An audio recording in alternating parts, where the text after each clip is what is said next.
наразылык деген болса. Ол биште көп кийин. Мен деп коюп кете берем. Сессиянын алдында улам суроо берди. Биздин балдардан түз эфирде дагы чагырылып аткан болгон экен. Ушундай суроолор келип атат. Белгилүү инсандардын курамында кимдер бар экен, атап койсун деген суроолор келип атат деген сыяктуу суроолор болду. Мен республикага белгилүү болуп калган инсандардын атын атап кеттим. Анда эч маселе жок. Биз Борбордук шайлоо комиссиясына талапкерлердин тизмесин беришибиз керек талап боюнча, ал тизмени сиздерге бердик. Башка талап жок. Анан эгер урматтуу Борбордук шайлоо комиссиясынын мүчөлөрү Бакиров ушундай ушул Беким Кыргызстандын ичине барышым керек десе, мен дагы жолу айтам.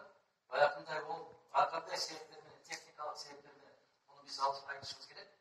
Тизмеси кирбей калган экен, кандай себептер менен аны кийин иликтесек болот. Ал партиянын өзүнүн ички жумушу. Эгер сиздер чечим чыгарып берсеңиз